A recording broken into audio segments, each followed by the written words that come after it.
कर्माबाईची खिचडी. व्हिडिओच्या शेवटी कमेंट बॉक्समध्ये जय श्री कृष्ण लिहायला विसरू नका. भगवान श्रीकृष्णांच्या परमभक्त कर्माबाई भगवानांना लहानपणापासूनच पुत्ररूपाने भजत असत.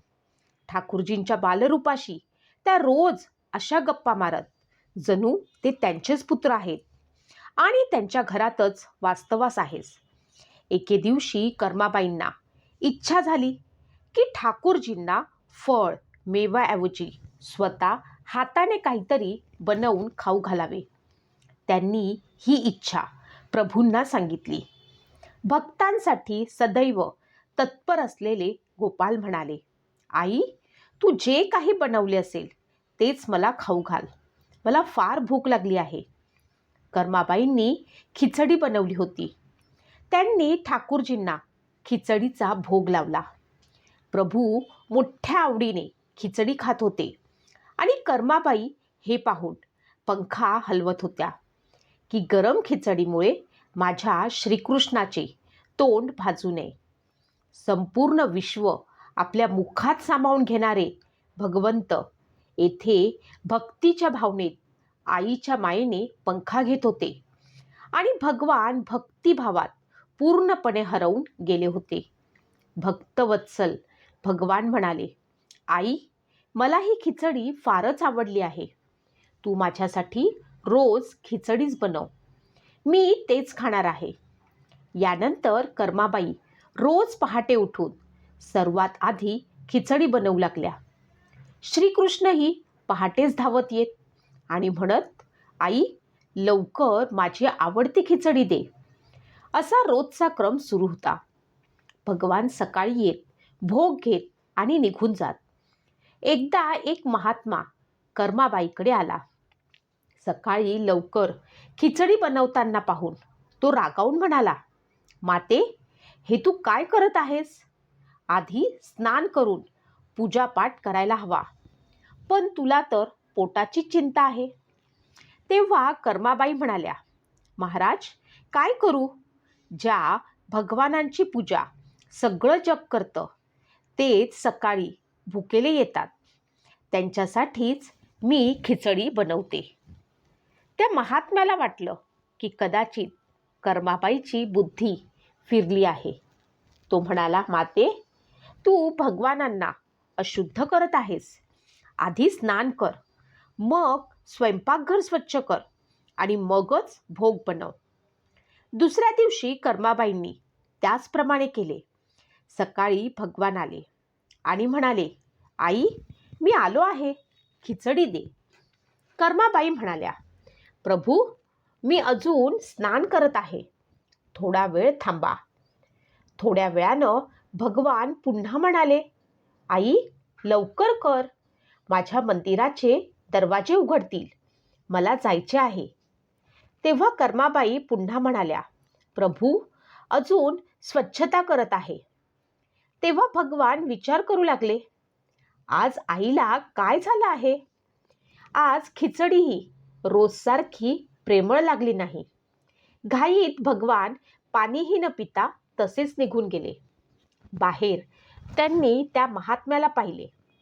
त्या महात्म्याला पाहून प्रभू म्हणाले, अच्छा, म्हणजे हे सगळं ह्यांच्यामुळे झालं आहे. यानेच माझ्या आईला चुकीचे नियम शिकवले.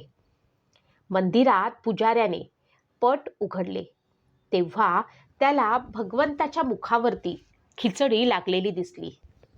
पुजारी म्हणाला, प्रभू, तुमच्या मुखावर खिचडी कशी लागली? भगवंत म्हणाले, पुजारी, तुम्ही कर्माबाईच्या घरी जा आणि तिथे राहिलेल्या महात्म्याला समजवा. त्याने माझ्या आईला चुकीचा उपदेश केला. त्यामुळे माझ्या आईला आज खिचडी बनवायला उशीर झाला. त्यामुळे मला इथे यायला उशीर झाला. मी न तोंड पुसता इथे आलो म्हणून खिचडी लागली. पुजाऱ्यानं ते सारं जाऊन त्या महात्म्याला सांगितलं. तो महात्मा घाबरला. त्यानं लगेच कर्माबाईकडे येऊन म्हटलं, माते, मला माफ करा. हे नियम धर्म आम्हा संन्याशांसाठी आहेत. तुम्ही जसे आधी खिचडी बनवत होतात तसेच बनवा. बालगोपालजी खिचडी खात राहतील. एक दिवस असा आला की कर्माबाईचं देहावसान झालं. त्या दिवशी पुजाऱ्याने मंदिराचे दरवाजे उघडले.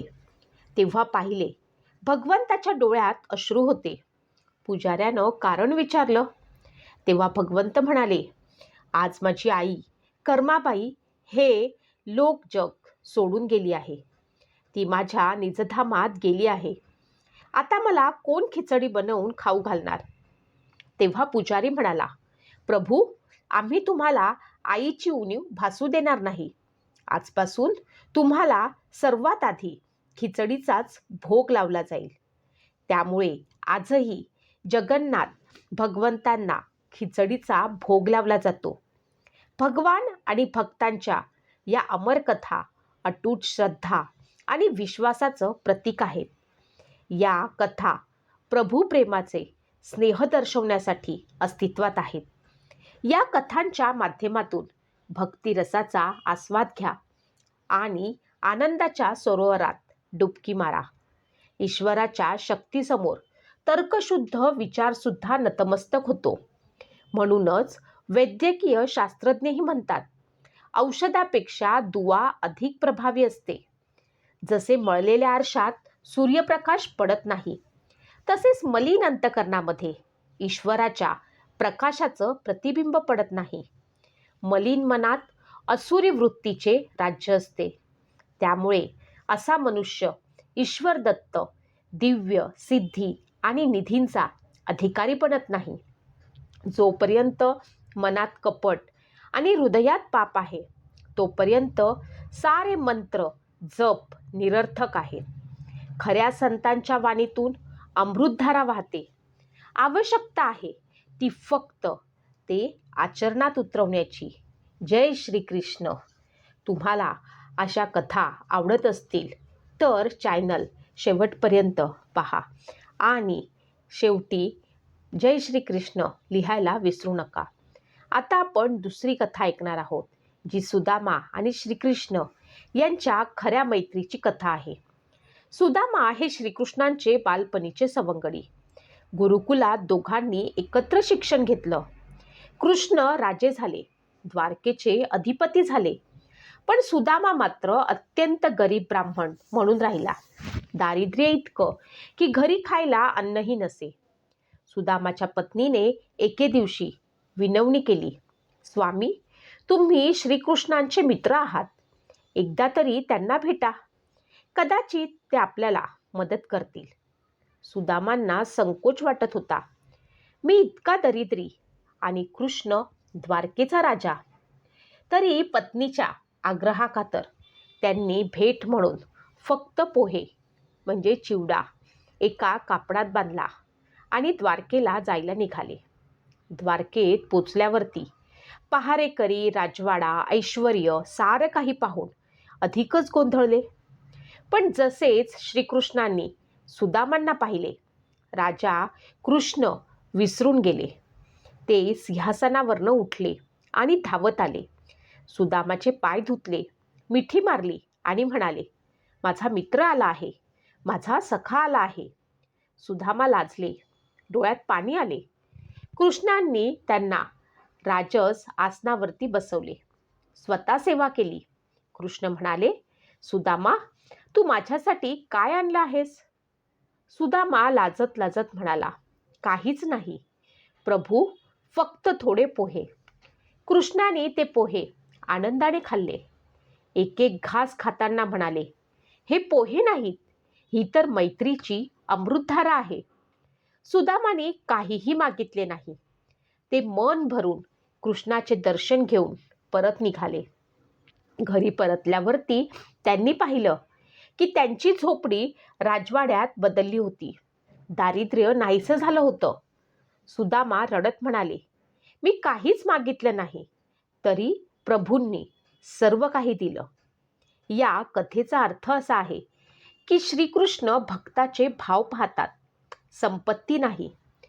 जो काही निष्कलंक प्रेमाने अर्पण करतो तेच प्रभूंना अतिशय प्रिय असते. खरी भक्ती म्हणजे मागणे नव्हे, विश्वास ठेवणे. जय श्री कृष्ण, जय श्री कृष्ण.